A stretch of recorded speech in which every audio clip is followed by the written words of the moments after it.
तो आज मैं आपको एक अनोखी रहस्यमय कहानी सुनाऊंगा। अगर आप चैनल पर नए हैं तो अभी सब्सक्राइब कर ले, क्योंकि यह मेरा दूसरा नया चैनल है।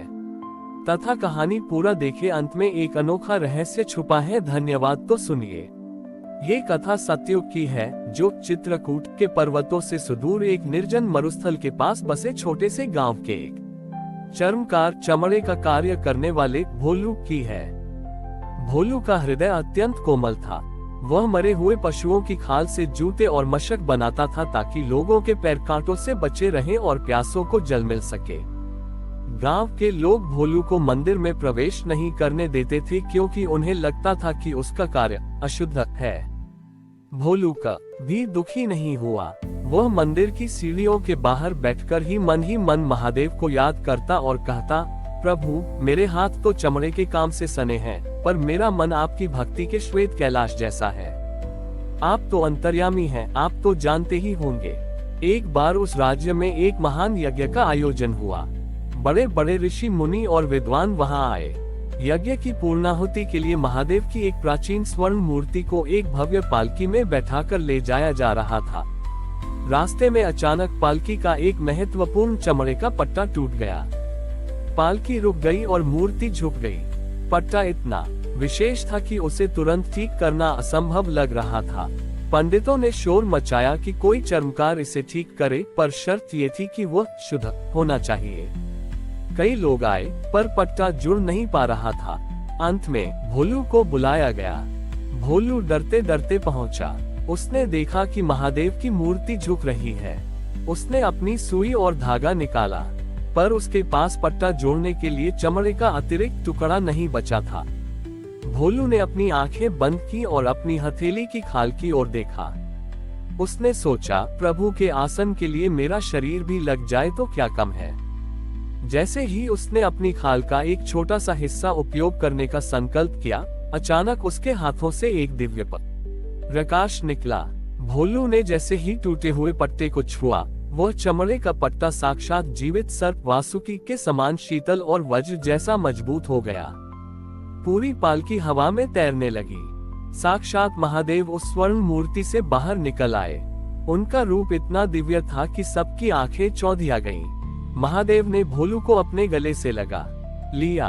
पंडित और विद्वान आश्चर्यचकित रह गए।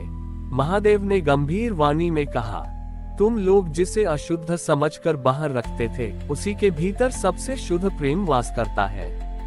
कर्म कभी अशुद्ध नहीं होता, केवल नियत अशुद्ध होती है। भोलू ने अपने श्रम को ही मेरी सेवा बना दिया, इसलिए वह मुझे सबसे प्रिय है। महादेव ने भोलू के हाथों को स्पर्श किया, जिससे उसके हाथ कोमल और कांति युक्त हो गए। उस दिन से उस गांव के मंदिर के द्वार सबके लिए खुल गए। महादेव ने भोलू को वरदान दिया कि जो भी मनुष्य अपने कार्य को ईमानदारी और सेवा भाव से करेगा, उसे किसी कर्मकांड की आवश्यकता नहीं होगी। महादेव स्वयं उसके सहायक बनेंगे। आज भी यह कहानी हमें सिखाती है कि महादेव को पाने के लिए बाहरी शुद्धि से अधिक मन की सरलता और निस्वार्थ भाव अनिवार्य है। भोलू को महादेव का आशीर्वाद मिलने के बाद गांव का नजारा पूरी तरह बदल गया। जो लोग कल तक भोलू से दूरी बनाकर चलते थे, आज वे उसके चरणों की धूल लेने को आतुर थे।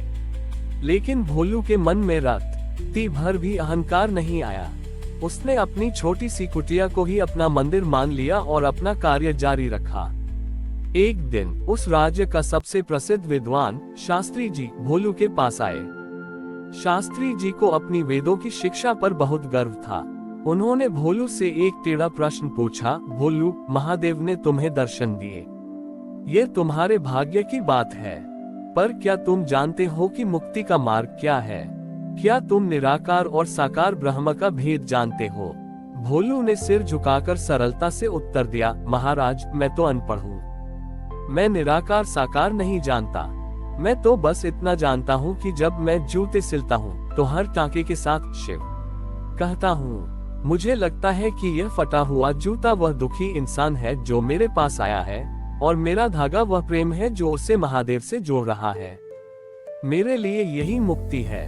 शास्त्री जी को लगा कि भोलू की बातें बहुत सरल हैं, पर जैसे ही वे वापस जाने के लिए मुड़े, उनके पैर का जूता टूट गया। उन्होंने झुंझला कर कहा, देख, ओ, मेरा कीमती जूता टूट गया। अब मैं नंगे पैर कैसे जाऊंगा? भोलू मुस्कुराया और उसने वहीं जमीन से थोड़ी सी साधारण मिट्टी उठाई। उसने उस मिट्टी को अपने हाथों में रगड़ा और शास्त्री जी के टूटे हुए जूते पर लगा दिया। देखते ही देखते वह मिट्टी सोने के टांकों में बदल गई और जूता पहले से भी अधिक मजबूत हो गया। शास्त्री जी हतप्रभ रह गए। तभी वहां महादेव की गूंज सुनाई दी। ग्रेटर देन शास्त्री, तुम शब्दों में मुझे खोजते हो और भोलू मुझे कर्म में पाता है।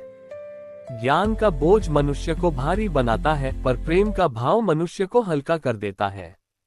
जो मिट्टी को भी श्रद्धा से छुए वह स्वर्ण बना सकता है।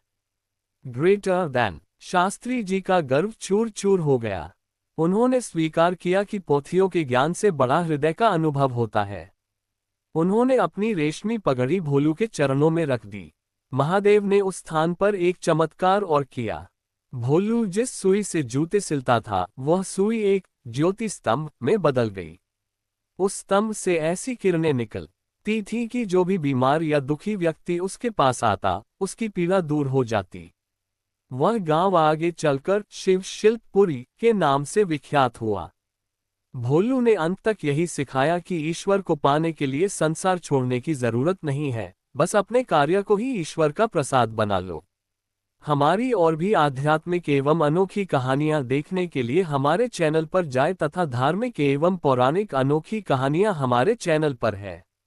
कृपया जाके देखें तथा हमारे चैनल को सब्सक्राइब करके रखें और वीडियो लाइक जरूर करें। धन्यवाद।